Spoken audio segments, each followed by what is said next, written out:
The Douro Valley, a tapestry of emerald vineyards cascading down to the meandering Douro River, holds within its heart a story of resilience, innovation, and an unwavering love for the land. This is the story of Dona Antónia Adelaide Ferreira, affectionately known as Ferreirinha, the woman who saved Portugal's vineyards. Her name echoes through the terraced slopes, a testament to her indomitable spirit and her pivotal role in shaping the Portuguese wine industry. Dona Antónia's legacy is not merely confined to history books or the accolades bestowed upon her. It thrives in every bottle of Portuguese wine enjoyed worldwide, a testament to her enduring impact on the country's viticultural heritage. Her story is an inspiration, reminding us that even in the face of adversity, one person's vision can leave an indelible mark on the world. Born in 1811, Dona Antónia's life was intertwined with the Douro Valley's fate. From a young age, she witnessed the ebb and flow of life in the vineyards, absorbing the intricacies of winemaking and developing a deep appreciation for the land's bounty. Little did she know that she would one day rise to become its savior, her name synonymous with courage, innovation, and an unwavering commitment to preserving a treasured heritage. Dona Antónia Adelaide Ferreira, a name that would become etched in the annals of Portuguese wine history, was born in the heart of the Douro Valley, in the town of Paço da Régua. This picturesque town, nestled along the banks of the Douro River, was already a hub of viticulture and winemaking.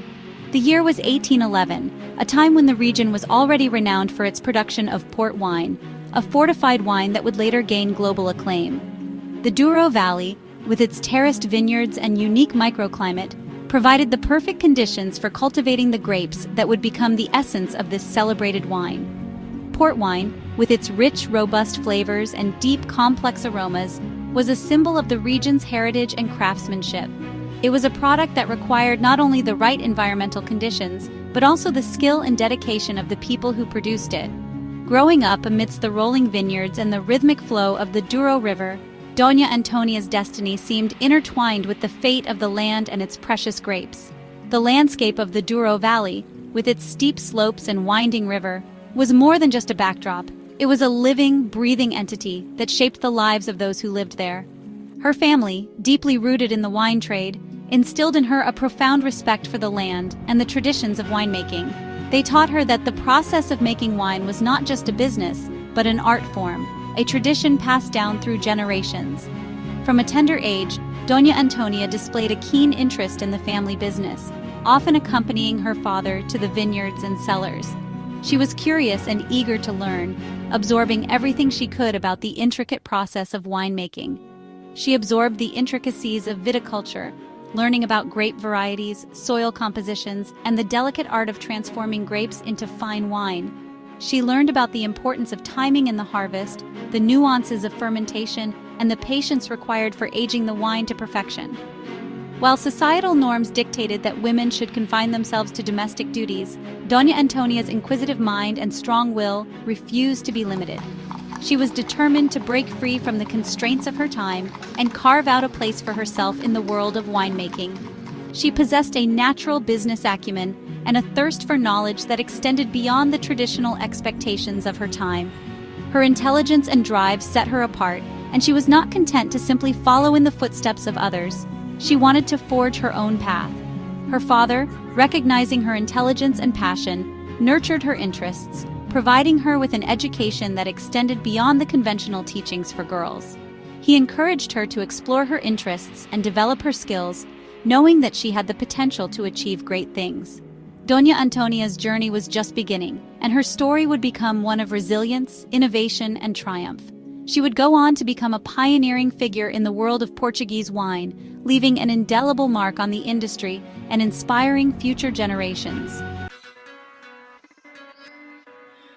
At the age of 23, Dona Antónia Adelaide Ferreira embarked on a new chapter in her life, one that would shape her destiny and forever link her name with the Douro Valley's fate. Born into a family with deep roots in the region, her life was already intertwined with the vineyards and the burgeoning wine trade that defined the area. Her marriage was not just a personal milestone, but a pivotal moment that would set the course for her future endeavors. She married her cousin, Antonio Bernardo Ferreira, a union that intertwined their families' already significant stakes in the region's burgeoning wine trade. This marriage was more than a simple family affair. It was a strategic alliance that consolidated their influence and resources, creating a formidable force in the world of port wine production. The union symbolized the merging of two powerful legacies, each with its own rich history and deep connection to the land. This marriage, however, was not merely a union of two individuals, but a merging of powerful forces in the world of port wine production.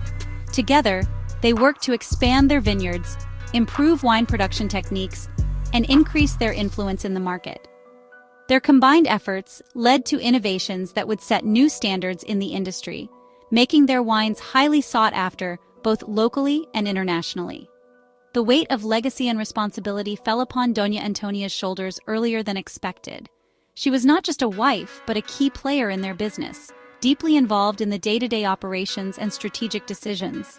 Her keen insight and business acumen were invaluable assets that helped steer their enterprise towards success. Tragedy struck when her husband, Antonio Bernardo II, passed away prematurely, leaving her a widow at the young age of 33. The loss was a devastating blow, not only personally but also for their business. Many expected her to retreat into mourning and relinquish control, as was customary for women of her time. This loss, profound and unexpected, could have easily shattered her spirit. The weight of grief was immense and the future seemed uncertain. Yet in the face of such adversity, Dona Antonia found a renewed sense of purpose. She realized that the best way to honor her husband's memory was to continue their shared vision and ensure the prosperity of their vineyards. Instead, it ignited within her a steely resolve to honor her husband's memory and secure the future of their shared inheritance.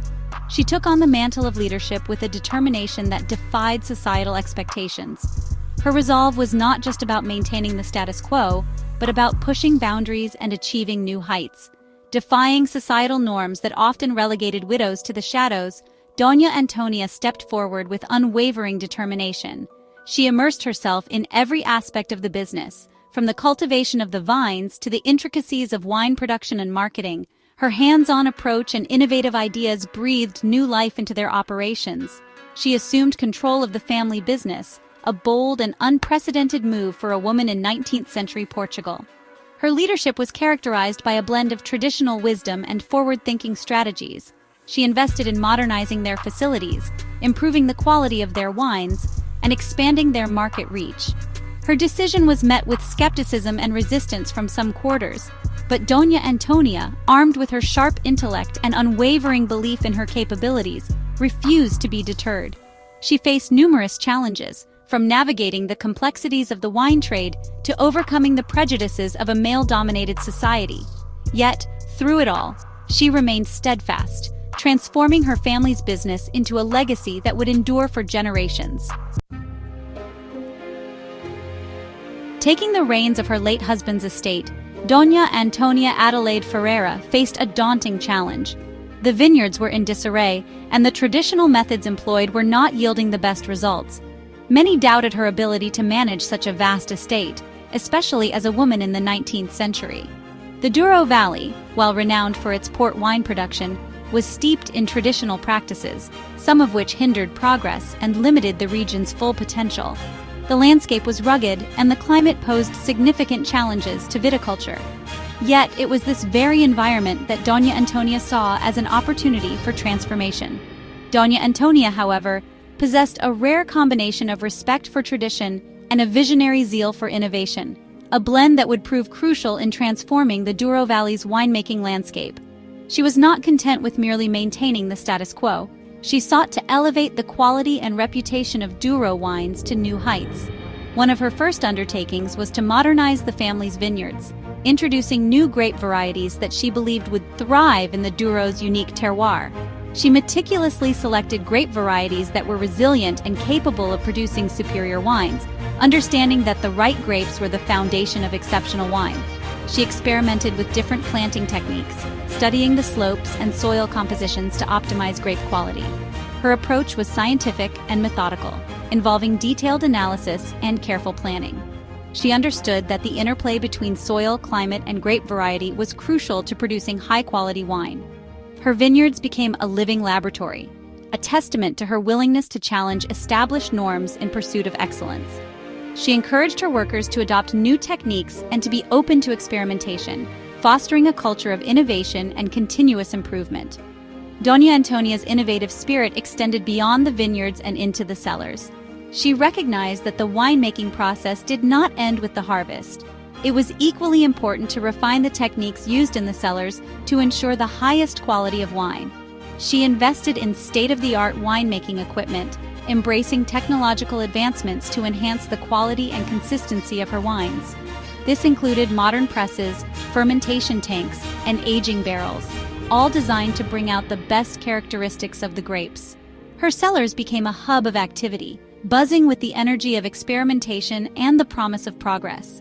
She was constantly seeking ways to improve the winemaking process, whether through better equipment, refined techniques, or new blends.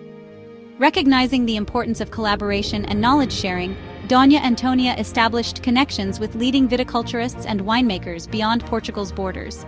She understood that innovation often came from exchanging ideas and learning from others. She traveled extensively, studying different winemaking techniques and bringing back new ideas to the Douro Valley. Her journeys took her to France, Italy, and Spain, where she learned from some of the best winemakers in the world. Her quest for knowledge knew no bounds, and her willingness to embrace new perspectives set her apart as a true pioneer in her field.